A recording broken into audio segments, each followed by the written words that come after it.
Graduates సమస్యల పరిష్కారానికి మీ గొంతుకనే వస్తున్నాను. మీ మద్దతు నాకు అందించి నా అభ్యర్థిత్వాన్ని బలపరిచి మొదటి ప్రాధాన్యత ఓటు వేసి గెలిపించాలని ప్రార్థిస్తున్నాను. భారత్ మాతాకి జై. గ్రాడ్యుయేట్స్ ఇప్పుడు తెలంగాణలో ఉన్నారు. తెలంగాణలో టోటల్ ఒక 18 ఇయర్స్ నుండి 30 ఇయర్స్ వరకు 30% యువత ఉంది. 30% యువతలో ఇప్పుడు మన స్టేట్ గవర్నమెంట్ తీసుకుంటే 17% నిరుద్యోగాలు ఉన్నారు. ఆ నిరుద్యోగ నిర్మూలన ఏ విధంగా చేయాలి? ఆ నిరుద్యోగ నిర్మూలన మనం చేసినాం అనుకో ఆటోమేటిక్ ఇంప్లిమెంటేషన్ అవుతుంది. అన్నెసరీ మనం ఏంటంటే ఎప్పుడైనా కానీ ఒకరిని వాళ్ళకు రూట్ చూపించాలి. రూట్ చూపించినాం అనుకో యువత ఏంటంటే వీడికని బాంబే రోడ్ ఉందానికి వీడికని రోడ్ దాకా మనం తీసుకుపోయినాక బాంబే దాకా నడుచుకోవడానికి అంత శక్తి ఉంది యువత మీద. యువతకి ఏం కావాలి? నైపుణ్యం ఏవైతే ఉందో దానికి ప్రపోజల్గా మనం ప్రపోజల్ చేయాలి. చిన్న ఎగ్జాంపుల్ చెప్తున్నాను. నేను రీసెంట్లీగా ఇక్కడనే పటంచేరులో ఒక 15,000 ఎస్ఎఫ్టీ కన్స్ట్రక్షన్ నడుస్తూ ఉంది. దానికి స్కిల్ డెవలప్మెంట్ చేసినాం అనుకో ఆ స్కిల్ డెవలప్మెంట్లో మేము సర్టిఫికేట్ ఇచ్చేసినాం ఆటోమేటిక్ వాళ్ళకు ఉద్యోగాలు రావడానికి ఆస్కారం ఉంది. ఆ విధంగా మనకు యువతను ప్రోత్సహించాలనే ప్రపోజల్ ఉంది.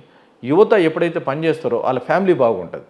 ఒక ఎడ్యుకేటెడ్ ఫ్యామిలీ ఇంట్లో ఉందనుకో వే ఆఫ్ లివింగ్ వేరే రకంగా ఉంటుంది. ఆ ప్రపోజల్లో మా ఆలోచన అంతే. తర్వాత ఏంటంటే ఇప్పుడు వైద్యులు ఉన్నారు. వైద్యుల విషయంలో ఇన్సెక్యూర్గా, ఎందుకంటే వాళ్ళు ఎంత టెన్షన్ ఉందంటే ఒక్కో వైద్యులు 50% మన హాస్పిటల్లో సిబ్బంది కొరత ఉంది. దాని అనుగుణంగా సిబ్బంది ఫుల్ ఉందనుకో వాళ్ళకి ఇచ్చే 8 అవర్స్ మనము టైం ఇచ్చినాం అనుకో ఇప్పుడు వాళ్ళు ఏంటంటే పేషెంట్ చూసి వెళ్ళలేకపోతుంటారు. ఇక నిద్ర లేకుంటుంది, ఇక వెళ్ళలేకపోతుంటారు. గవర్నమెంట్ ప్రెషర్ వస్తూ ఉంటుంది. ఆ ప్రెషర్ తట్టుకోవాలంటే ఫుల్ఫిల్ బాగా చేయాలి మనం. ఇంకోటి జాబ్ క్యాలెండర్ లేదమ్మా. ఎవ్రీ ఇయర్ జాబ్ క్యాలెండర్ లేకపోతే చాలామంది ఏమవుతుందంటే నా ఏజ్ ఉంది, నా ఏజ్ ఈ సంవత్సరం నేను ఏజ్ అందులో ఫిట్ అవుతాను, నెక్స్ట్ ఇయర్ జాబ్ క్యాలెండర్ ఇచ్చినాను అనుకో నేను అన్ఫిట్ అవుతాను. అది రొటేషన్ పద్ధతిలో ఏ గవర్నమెంట్ అయినా రొటేషన్ పద్ధతిలో అది 100% ఇవ్వాలి. ఇస్తలేదు. ఎందుకు ఇస్తలేదు అంటే 4 సంవత్సరాలు ఆపుతారు. ఆపి నేను ఇన్ని లక్షలు ఇస్తున్నా, అన్ని లక్షలు ఇస్తున్నా, అన్నేళ్ళు ఆపేస్తే ఆటోమేటిక్గా ఉంటాయి కదా, అన్ని లక్షలు ఇస్తున్నా. ఎందుకు ఇచ్చేది? రొటేషన్ పద్ధతిని దానికి ఎవరు ఎంకరేజ్ చేయరు. అది ఆ రొటేషన్ పద్ధతిలో ఇచ్చుకుంటా ఎవరైతే ఫెసిలిటీ ఉందో ఆ ఫెసిలిటీ చేసుకుంటా పోతే ఆటోమేటిక్ ఏంటంటే ఇంప్రూవ్మెంట్ అనేది జాబ్లో టాలెంట్ ఉంటుంది. ఇంకొకటి ఏంటంటే మీరు ఏ ఆఫీసర్ చూసుకున్నా నలుగురు చేసే పని ఒక్కరు చేసేదనుకో ఎన్నో తప్పులు చేస్తూ ఉంటారు, గవర్నమెంట్ లాస్ అవుతూ ఉంటుంది. నలుగురు చేసే పని నలుగురు కావాలి. అంతే రొటేషన్ ఎప్పుడైతే రిటైర్మెంట్ అయ్యారు అనుకో ఇమీడియట్లీ దానికి జాబ్ క్యాలెండర్లో ఎవ్రీ ఇయర్ మీరు ఏదైతే చేస్తారో ఆ పద్ధతిలో పోతూనే ఉండాలి. అందుకేనా మొన్నటరకు బీఆర్ఎస్ చేయలేదు, కాంగ్రెస్ చేయట్లేదు, బీజేపీ చేస్తుంది అనే నినాదంతో వచ్చింది. మీరు అవును, ఏం చేస్తుందంటారు? వాళ్ళు ఏం చేయలేదు, మీరు ఏం చేస్తారంటారు? వాళ్ళు ఏమేమైతే చేయలేరో ఇంప్లిమెంటేషన్ మీరు ఒక్కటే ఇప్పటిదాకా నేను చెప్పిన కదా. ఇప్పుడు సింపుల్గా ఇప్పుడు ఫుడ్ ప్రాసెసింగ్ యూనిట్స్ తర్వాత ఏంటంటే ఎలక్ట్రానిక్స్ యూనిట్స్, ఫార్మా యూనిట్స్, ఎన్నో నెంబర్ ఆఫ్ యూనిట్స్ ఉన్నాయి. ఆ యూనిట్స్ మనం తీసుకొచ్చినాం అనుకో ఆటోమేటిక్ ఇంప్రూవ్మెంట్ అవుతుంది, వాళ్ళ జాబ్స్ వస్తాయి. తర్వాత మేక్ ఇన్ ఇండియా ఉంది. మేక్ ఇన్ ఇండియాతో నెంబర్ ఆఫ్ ఇండస్ట్రీస్ పెట్టుకోవడానికి ఆస్కారం ఉంటుంది. ఇప్పుడు ఈ గవర్నమెంట్లో మీరు ఒకటే చూడండి, గత పాతకాలంలో చూసుకుంటే ఏంటంటే ఎవరైనా ఇండస్ట్రీ పెట్టాలంటే ల్యాండ్ రేట్ తక్కువ ఉంటుండే.